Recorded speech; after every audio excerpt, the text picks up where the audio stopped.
Oi gente, eu sou a Duda e hoje eu tô aqui pra gente finalmente conversar sobre o primeiro livro de Agatha Christie escrito sob pseudônimo Mary Westmacott. Vamos falar sobre Entre Dois Amores. Eu li Entre Dois Amores na versão digital, eu acho que a versão física anda meio esgotada no momento. Foi lançada aqui no Brasil pela LPM Pocket.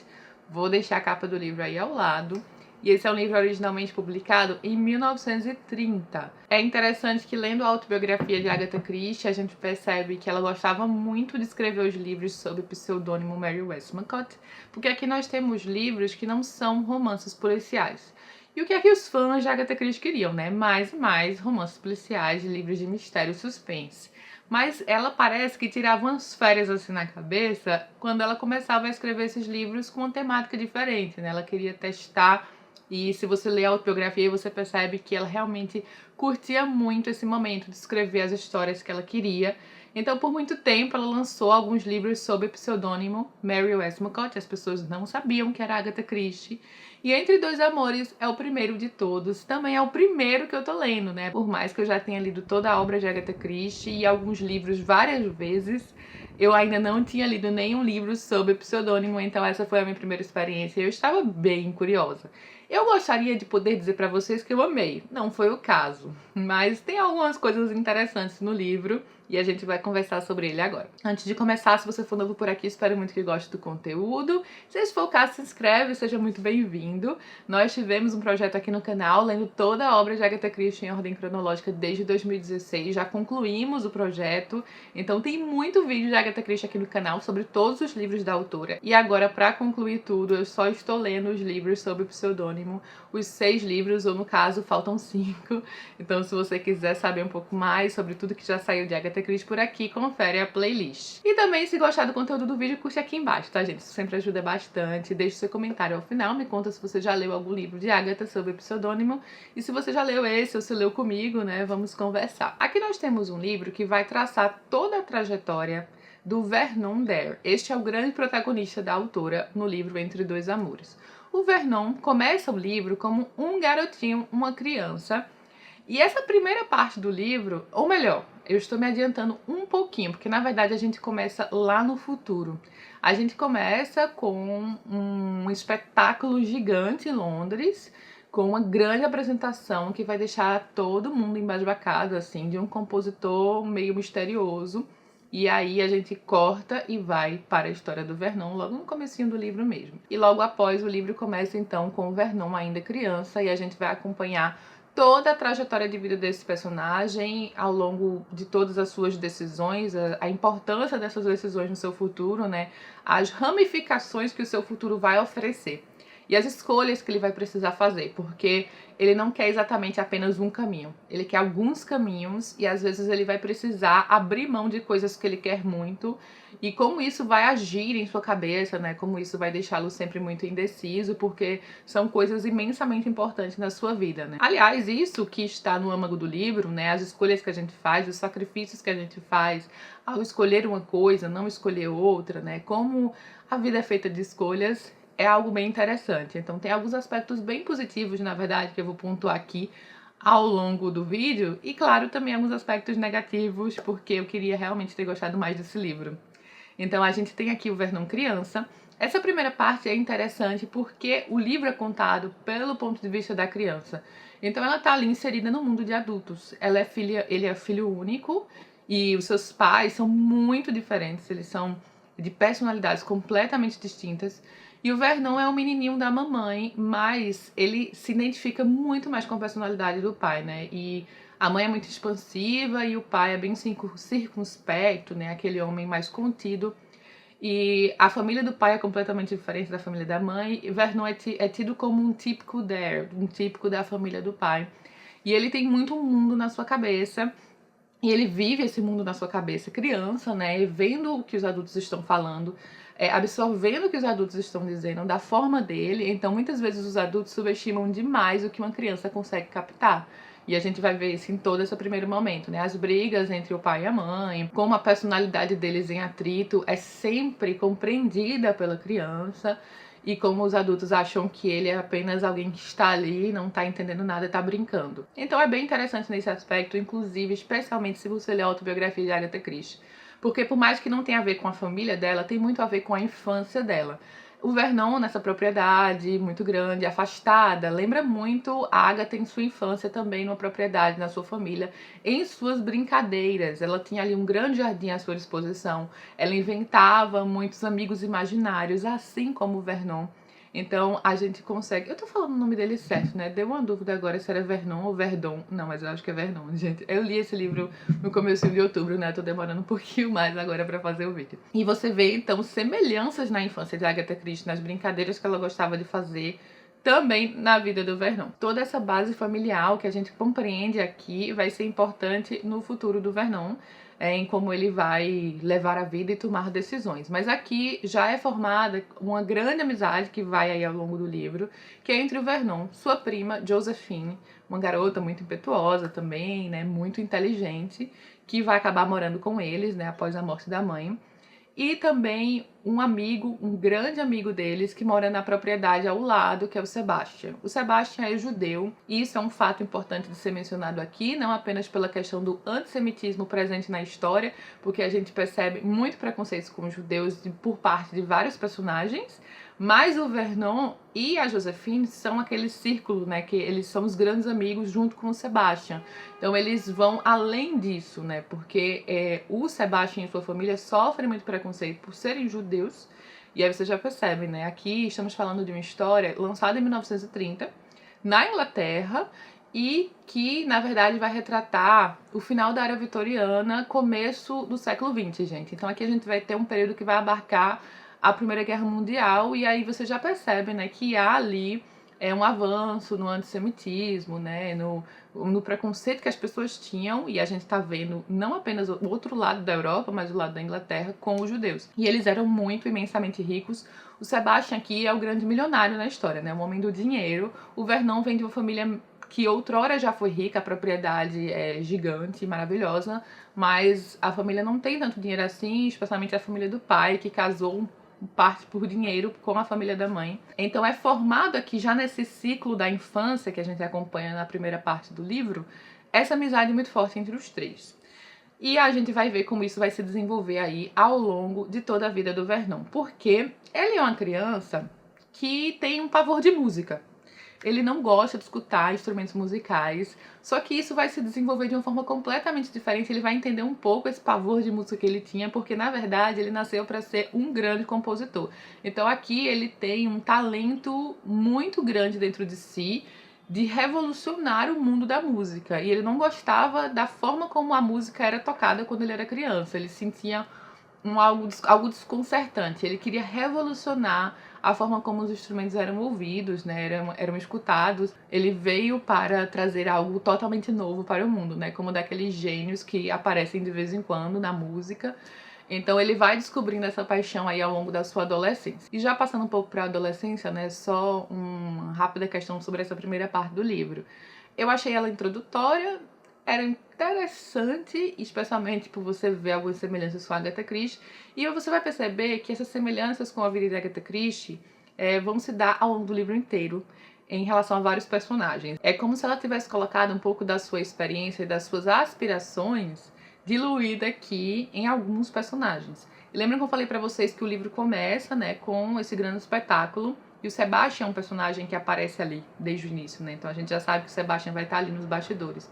E o Sebastian, que é aquele personagem que eu mencionei, né, muito rico, que é judeu, ele é um personagem que tá até mais nos bastidores dessa história, mas assim, pra mim ele é um dos únicos personagens que se salvam aqui, que eu consegui gostar um pouco mais, porque o fato de eu não ter gostado muito de praticamente ninguém, eu não sei se quer ser um ponto negativo, porque ela realmente torna os personagens aqui bem humanos, né? Então, além desse ponto dos personagens ali, repletos de falhas e erros, enfim, como qualquer ser humano comum, aqui a gente também tem outro aspecto que difere dos livros dela, quando ela escreve, como a Agatha Christie, né, quando ela escrevia os livros de romance e mistério policial, é que em Mary Westmacott, como Mary Westmacott, ela aprofunda muito mais a história.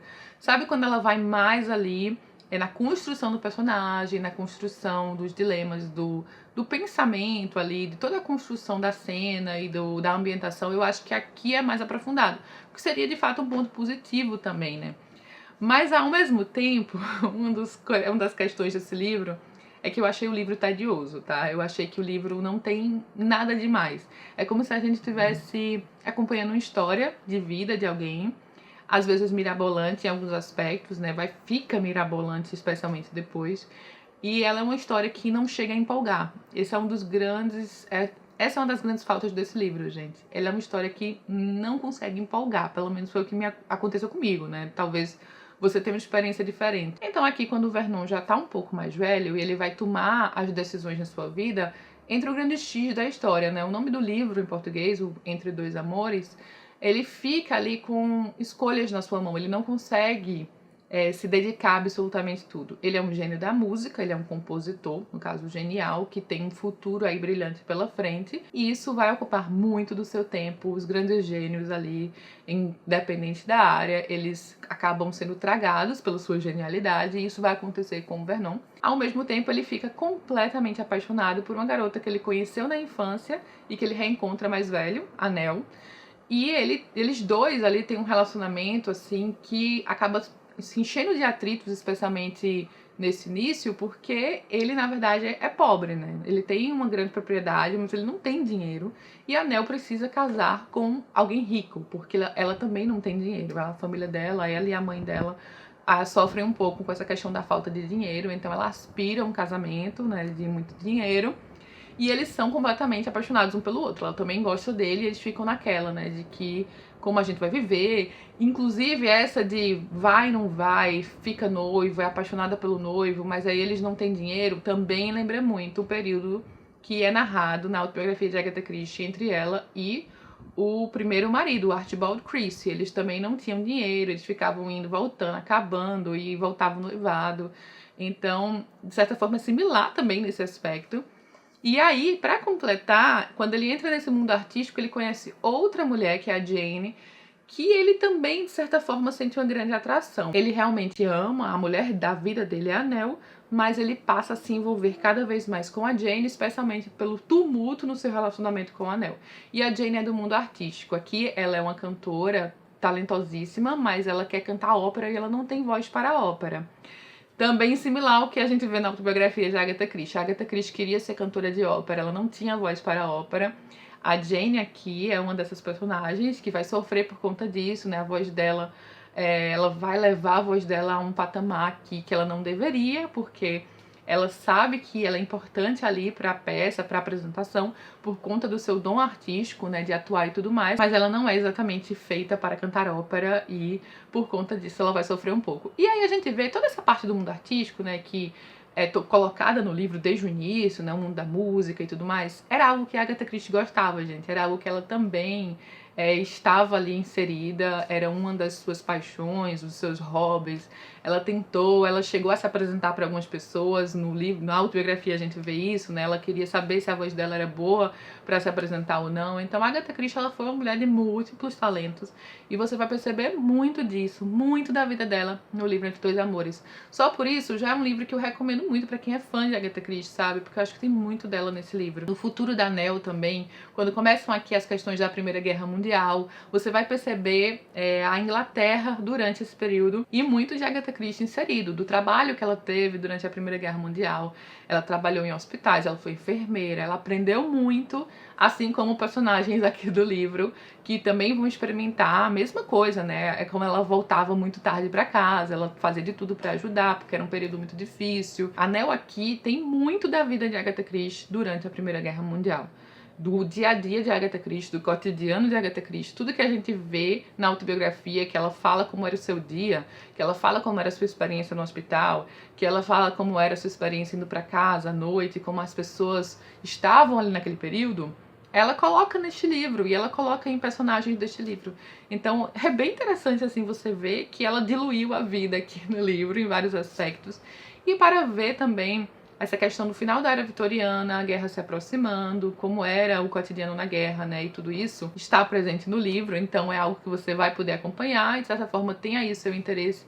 Afinal de contas, foi escrito por Agatha Christie e ela sabia do que ela estava falando, né? Mas infelizmente aqui faltou aquele gostinho, faltou aquela pitada para deixar o livro mais interessante, mais empolgante. Isso não acontecia, você lia ali, eu não gostava dos personagens, achava todo mundo muito chato, só gostava do Sebastian, que o coitado, inclusive, nem é levado em consideração aqui pelas pessoas. E aí entra toda aquela questão do preconceito que você vê aqui na história. É uma tristeza ver isso, porque ela estava escrevendo isso em 1930, né? E logo depois ia eclodir aí a Segunda Guerra Mundial, que ia piorar muito mais a questão para os judeus. E aí eu diria, gente, até agora eu não falei spoiler nenhum, porque é isso. É a vida do Vernon, são as decisões que ele precisa tomar, porque ele não consegue se dedicar inteiramente ao mundo da música, se ao mesmo tempo ele quiser casar com o amor da vida dele, porque ele também precisa ter dinheiro, e para ter dinheiro ele não pode simplesmente ser um músico amador, e vai demorar muito para ele ter dinheiro, então ele precisa decidir se ele vai trabalhar com algo concreto, se ele vai ficar com o amor da vida dele. E outra coisa que eu não mencionei, que é essa mansão dele, é ancestral, ele quer muito manter essa mansão, mas é muito caro para manter essa mansão e ele não tem dinheiro. Então ele fica dividido entre muitas coisas, até a própria Jane quando ela entra aqui nessa história. Que é uma personagem que eu gostei, pelo menos, muito mais do que qualquer outro aqui também. Ela e o Sebastian são os únicos personagens, de fato, possíveis de gostar, pelo menos pra mim, nessa história aqui, nessa confusão que é armada, né? Um grande novelão aqui em vários aspectos. E fica cada vez mais novelão, porque agora eu vou abrir um pouco a parte de spoiler, tá? Não falei nenhum spoiler até agora, assim, digno de nota. Mas, assim, entrando na parte de spoilers, eu até diria que por mais que fique novelão e por mais que use um clichê que eu nunca gostei, pelo menos a história fica mais empolgante, gente. Eu acho que tava faltando tanto pra essa história que mais próximo ao final acontece um grande clichê do Vernon perder a memória. Ele vai pra guerra, então ele vira prisioneiro de guerra, acaba sofrendo um acidente. Ele é dado como morto, né? Então as pessoas seguem a vida. A Nell casa com outra pessoa, ela segue a vida dela e o Vernon é dado como morto e na verdade está desmemoriado. Só depois de muitos anos ele vai reaparecer completamente diferente, né, com a personalidade completamente diferente agora, mas aos poucos ele vai recuperando quem ele era, né, ele vai conseguindo lembrar um pouco mais, e isso deixa a história um pouco mais dinâmica, né, porque você fica curioso para saber como ele vai lidar com as lembranças do passado, como a Nell vai lidar com essa história, porque ela agora está naquela vida de conforto que ela sempre quis, por mais que ela fosse apaixonada pelo Vernon, né, a grande questão da vida dela era se ela iria ter uma vida de pobreza como o Vernon, ou se ela iria ter uma vida muito rica e com tudo que ela poderia imaginar, como ela sempre quis, com outro homem que também a amava. Então ela acaba casando com este outro homem, mas ela descobre que o Vernon está vivo. Inclusive, essa é uma questão que é mostrada em um conto de Agatha Christie, tá? Tem um livro similar a esse aspecto, um conto que vai abordar mais ou menos essa mesma história, essa mesma construção de história, nessa parte aí de reencontrar depois de tanto tempo, seu grande amor que você achava estar perdido e o que você vai fazer a partir disso, agora que sua vida é completamente diferente e você já estava feliz e acostumada com sua vida atual. Então, Agatha coloca esse mesmo dilema em um conto que está presente no livro Enquanto Houver Luz. Aliás, o nome do conto é Enquanto Houver Luz. Acho que é o conto principal do livro, de fato. E aí fica interessante você ver como as pessoas vão lidar com isso, sabe? E especialmente o final em si, eu gostei. Porque eu acho que foi de acordo com a personalidade que ela foi criando em relação a Nell, e em relação ao Vernon, em relação ao que ele também sentia pela Jane. É uma grande desgraça no final, né? É toda uma questão de que um navio vai naufragar e ele vai precisar escolher entre a vida da Jane e a Nell. Mais um clichêzão. E ele vai acabar escolhendo a Nell. E mas por conta disso, isso vai marcá-lo tanto, né? Ter deixado a Jane morrer, que ele nunca mais vai conseguir sentir pela Nell, que ele sentia, né? Então a morta torna-se o amor da vida dele, agora que ela é alguém tão inatingível, né? Então a sobe para um patamar que a Nell nunca vai conseguir chegar por conta da morte, por conta da escolha que ele fez, a terrível escolha que ele teve que fazer. Então tem toda essa parte, novelão, clichê, mas pelo menos, eu não sei, pelo menos eu gostei mais dos últimos 20, 25% deste livro por conta de tudo isso, sabe? Porque pelo menos tem algo acontecendo, fica mais dinâmico. E a questão do Sebastian com a Josephine, né? Ela tá ali muito doente nos Estados Unidos e talvez eles consigam finalmente ser felizes caso ela consiga se recuperar dessa doença. Ela já tá ali num estado meio terminal, mas pode ser reversível, quem sabe, né? A Agatha deixa isso no ar no livro, né? Eu tô aqui pensando agora, eu acho que não é dito se ela realmente se recupera ou não. Então, de fato, assim, os únicos dois personagens que eu consegui gostar nessa história, Sebastian e a Jane. A pobre da Jane que morre terrivelmente aqui no final. Então, assim, é interessante pra você ver aspectos do contexto social da época, de como a Agatha Christie coloca muito sua vida nessa história, mas também é um pastelão, é um novelão, tem várias coisas clichê e também nada muito empolgante. Então, assim, gente, eu queria tanto ter gostado mais. E aí eu tô até pensando, será que eu vou sentir a mesma coisa no próximo? Vamos saber, vamos descobrir. Quero muito gostar mais desse próximo. Acho que é Retrato Inacabado? Não, não lembro se é Retrato Inacabado. Acho que é o próximo que eu vou ler. Quase certeza. Talvez não. Enfim, já mencionei no vídeo de metas aí no começo do mês, então eu tenho um Mary McCott pela frente que eu espero gostar um pouquinho mais, já que eu amo tanto a Agatha Christie. E é isso, eu vou ficando por aqui, espero muito que você tenha gostado do vídeo, me conta como foi a sua experiência com o livro, caso tenha lido, se quer ler, deixa aqui nos comentários, dá uma olhada no box de informações, não me esquece de curtir e se inscrever no canal, beijo enorme a todos e até a próxima!